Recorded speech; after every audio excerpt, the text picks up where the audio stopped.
Welcome to a video filmed in the spare room, which I refer to as spare room, and my mom doesn't get it. Hi everybody, welcome back to my channel. There may be a bit of an echo. Today we are filming in the spare room, which is the room across the hall from my bedroom. We are currently working our way through the house, getting things cleaned up, repainting some things. Within the next few months, my mom will be moving out, and I will technically be renting the house from her. And because this is currently the room across from my bedroom, it's going to be a dressing room. Due to the amount of light that it gets, it's also going to be a filming room and a photo room for my blog, which is super cool to be able to have something like that finally. I don't get really good natural light in my bedroom. If you look directly outside of my bedroom window, the neighbor's house is truly right there. Like, if I open it, it's like Toy Story, like how the window at Andy's and the window at Sid's, they can put the monkeys across. We could probably do that. That's how close we are. So I don't get a lot of natural light, and there's only so much lamp you can use to get some kind of light. But that being said, when we came into this room, everything got cleaned up. My mom finished repainting it. We're going to work on reconfiguring some of the furniture, and then it's going to become a dressing room. I have like a closet system because my closet's not very functional, and all of my shoes are out in the open. It looks very messy and very cluttered, so I'm looking forward to being able to spread things out and use this as a dressing area. That being said, right now we're going to use this room for filming. There are two windows across from me, and they make really great natural light. Plus I bought a tiny desktop ring light for work meetings. I can link it down below if anybody's interested. It comes with a couple different tripods, but the tripods aren't great. But there's a little remote. It plugs right in as the USB port on the end, and it plugs right into the wall. And attached to the cable is a little remote, so you can turn it off. But let's talk about it off for a second, because look at this lighting. This lighting is so good in here. But if I turn it back on, it like gets the other half of my face lit. I can crank it up, which I think it's up all the way right now. I can turn it down. It's the best like 17 bucks I've spent on anything in months. So welcome to Spare Room. Today we are going to be talking about journaling. I have been keeping a journal since I was about 7. Usually I try really hard to keep one once a year to kind of go through like a history of journaling. I think 2nd grade was when I really started to keep a journal, and it was a Lisa Frank journal, and I know that there was nothing of like substance in it because I was 7, but I'm sure it's amusing because that was when I had like an honors reading class. I remember writing about like Little House on the Prairie, and we had moved into my grandpa's house after my grandpa had passed. I didn't really have a lot of friends growing up, just in the neighborhood I was in. I didn't live in the same neighborhood as the kids I went to school with. My grandma did. So when I was home, I didn't know anybody in the neighborhood because we didn't go to school together. And I didn't know anybody really through school because we didn't really get to hang out. And you're also kind of too young to hang out with people, like truly hang out with people. So I had a lot of like made up friends, like imaginary friends, and I would write about all of our adventures. And yeah, I'm sure the Lisa Frank one is a trip. After that, I do remember having an NSYNC journal that had a lock, and the NSYNC journal does pop up from time to time when I'm going through things, but I haven't seen it recently, and I also don't really think there's anything in there. I don't know if I tore the pages out or what, but that one's gone. Fast forward to about junior high, I got really into creative writing in like 6th, 7th, and 8th grade, and I did keep a notebook. I can't. Sometimes I can't face myself. I did keep a notebook through junior high, a couple different ones. I hope I can find some of them and we can do like a history of journals, like a whole like walkthrough of them, because I used to buy these journals from the dollar store. It was like this binding. It was like this hard, and they were about this thin. Truly, they were just smaller. And I used to kind of write crazy things in there and like draw in there, and like I had those out in school all the time. So I didn't take journaling so much as like a decompression. It was very much just kind of for fun, like let's journal, you know. Then in 8th grade, I had a 3-ring notebook. It was a 5-star one, and I used to buy the real thin Crayola markers, and I would write these short stories. Well, they would be like short stories about like celebrities, or like just kind of, I have it and nobody is ever allowed to see it ever, because it's mortifying, but it gives me a really good laugh every time I go through it. But I have it like out in the open on a shelf somewhere, for somebody to see. Like somebody could absolutely walk in, just grab it and go through it. So it exists still in this house. Started to get kind of more into creative journaling, which would be more like drawing in journals and things like that in junior high. Less of like a dear diary, this is how my day was, and just kind of more of a random like expression journal. Then in high school, I really fell off journaling. Like my sophomore year of high school, I had a Twilight fanfiction notebook. Don't talk to me. I had a Twilight fanfiction notebook that my friends and I would pass around to each other, and we would like ship each. This was before all of these terms existed. I think Taylor Lautner was attractive, but I thought Jacob Black was gorgeous, and my friend thought Edward was gorgeous, and my friend thought Jasper was gorgeous. So we were each assigned like a person. So like I would write my friend's story with Edward and write it down and then give her the notebook next time I saw her so that she could read it, and then she would write the next friend would write me, and we would pass the notebook to each other. And then one of my friends and I, one of the friends also involved in the Twilight one, we had a binder that was like best friends being best friends in a binder, which was cool. It felt more like a true journal between two people, which was just super fucking cool. To be in high school in 2000s was such a treat because everything truly was kept on paper. We were like the last generation of like the note passing, and like, to be a teenager in 2009 again. My junior year of high school, I did have another journal. I had a composition notebook, and it was a green one. I really went through my junior year of high school. I had left like my journal laying around in the house one day, and everybody was like genuinely concerned for me. I was like, nothing's going to happen. Like, I am fine.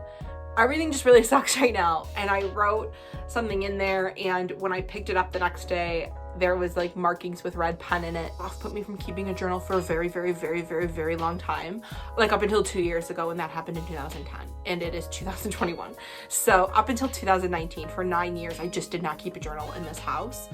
And I didn't really keep one online either. But if we fast forward to like 2012, my blog launched, and my blog was going to start being the point of like contact for stories and journals entries, kind of, not like specific journal entries, just like some journaling and like a brief recap of the things that I was doing. And the draw to blogging is that you can add photos. So because I had a camera, I would take photos when I went out to do things. It was cool because then you could put it all together and be like, guess what I did this weekend.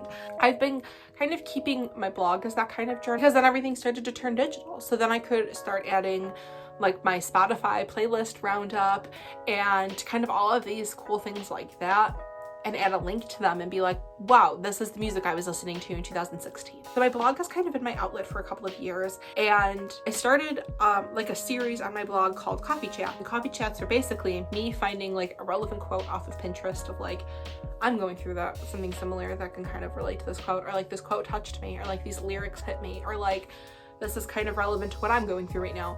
Kind of spinning it, not using specifics and making it more public because you're on the internet. It was therapeutic. At the same time, I was like, I really need to like sit down and flesh some of these things out. Like some of these things that I'm going through, I really need to flesh them out. I just didn't have time though, on top of kind of everything else. I didn't really have the extra time to journal. I was going to school full time. I was working at the bookstore full time, and I didn't have a car, so I was taking public transit.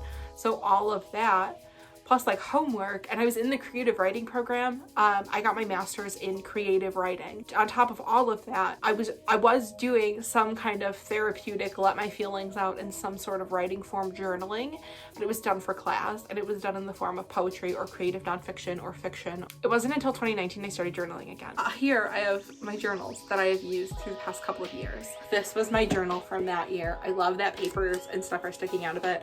This has been my favorite journal I think I've ever had because it's got like the band on it. In this one, you can circle the date on the top. On this one, you can circle the dates at the top and put a subject in. And that's something that I think is really cool. I also had a free subscription to Poetry Magazine for a year, and I tore my favorite poems out and shoved them in here. That's kind of how I used this. I found This was the year that we went to Washington, D.C. So I put like one of the postcards we got from Cleveland. Went to a bookstore in Cleveland because it's the halfway point. It's a lot of writing. It's a lot of notes. I used to bring this to class with me, and if I didn't have a notebook, I've got some school notes in here. That's what I used to journal in 2019. But again, I really like this one. This is actually my favorite company that does journals. It's the Standard Issue Supplies by Design Works Inc. It's the same company that my journal is from this year. It's very hard to find a good journal like these without buying the same one in different colors every year. 2020, the year that I probably really should have like journaled things because it was bananas, for lack of a better term. I didn't really journal. I finished my grad school work in 2020 and found a job that was fine in 2020, and I just didn't journal a whole lot. I ended up with this notebook from Banjo. It's just your basic spiral one. It's actually a travel notebook. The inside pocket says "Wish you were here," and then on the top of each page is a space to put the date. I tried to keep this as like a gratitude journal, and I just didn't. I didn't keep up with it. I think that I wrote maybe until like September, and it's sporadic, like only this many pages of this journal are filled. I bought it to be a travel journal because I was supposed to go to England last summer on a Harry Potter study abroad, which sounds fake, but I was really excited for it, and it got canceled due to COVID. I was like, well, I'll just use this as my yearly journal, and I just never did. I think that you really need to like vibe with your journal. Oh my god, that sounded even worse coming out. But I think you really need to find like that home and safety in your journals. This is my journal for this year. It is also done by the Design Works Inc. group. I actually received this one for my birthday. It was a total whim too. My aunt that bought it for me was like, I don't know if you're gonna like this journal. And I was like, no, I love this journal. I needed to find one just like this. My issue comes with the binding on it because my cover is starting to come off already. It has been kicked off with a Calvin and Hobbes quote that says, "Boy, is this hill big. Of a good long ride down," which I thought was apt to start a journal with. I've been keeping up with this one so far pretty well. I made myself a 30-day challenge to journal every day, and I haven't journaled every day, but it has definitely helped to get me into that habit. I've also been feeling like there's a lot more to decompress this year than there ever has been. What I look for when I'm looking for a new journal is I love that there's a spot for the date, like a designated area for the date. And my favorite thing about the Design Works ones is that you can circle the date on top. That's great for me. I love that. Another thing is, like I kind of mentioned before, having that security and kind of finding that relationship with your journal, which sounds dumb, but I promise like it's real. And this is my favorite pen. I was like, I'm not going to hold anything up to the camera because my nails are busted, but this is currently the pen that I'm using. You can buy it from Michaels. I buy a lot of my journaling supplies from Michaels. I buy like stickers and pens and markers and felt tip pens, especially the brush pens that we're going to go through in just a second. I buy all of that from Michaels or Joann Fabrics. I find Michaels has a better selection of them. I find these at Michaels, they're this, I think it's called Staedtler, and they're 0.3. You can buy a pack of them in different sizes. That's what I recommend. But you can also buy them individually. They're only like $2 or $3 a piece. That's probably my favorite section of Michaels, is the section of Michaels where all the different pens are lined up and all their different thicknesses and all the different brands, and you can just go in and like pull whatever you're looking for off the shelf. That's what I do for my daily journaling. I typically set aside some time at night. I recently bought a light bulb. It screws into any regular light bulb socket, and it comes with this teeny tiny remote, so you can change the colors and change the dimness and everything. So it has a standard light, an LED light, and then like 8 different colors. So I tend to journal at night because that's when it's darkest in my room. I'll put the purple light on, put some music on, and just kind of journal and set that time aside and really let myself get into it, as I do with just writing as well. This light bulb has really helped to set the atmosphere of a lot of things in my life. I think that the atmosphere of journaling also helps. That would, I guess, be my third tip. I think atmosphere makes a huge deal. But I have a couple different candles. I have one candle that I currently use when I'm writing because the part of my novel that I'm writing is a party scene and it smells like men's cologne. So it helps to kind of have like that cologne scent going through. And then journaling, I have a journaling playlist and a book playlist. So it just, when you're writing or creating, you have to set that atmosphere for yourself. And I think that the same applies to journaling. If there is anything else that you want to see on journaling, if there's like an in-depth bullet journal you want to get into, or tips on like decompression journaling, or like a video on how I set up when I'm going to decompress journal. I don't think that's what it's called. That's just like how I use it. If you want anything more like that, just leave it down in the comments below. I would love to make stuff like that. This is just some of the stuff that I'm into, though, outside of books. I really like to write. I love it. And I'm really excited that I can get back into it. I think that it was definitely something that I picked up as a child that it feels really good to get back into now. And it feels very natural for me to be journaling. I'm really excited, and thank you for watching this video on journaling. Like I said, if there's anything else that you want to see in terms of journaling, comment down below. Let me know. You could do even like a shop with me for journaling supplies at Michael's. That would be fun. I'm in for that. Thank you for watching.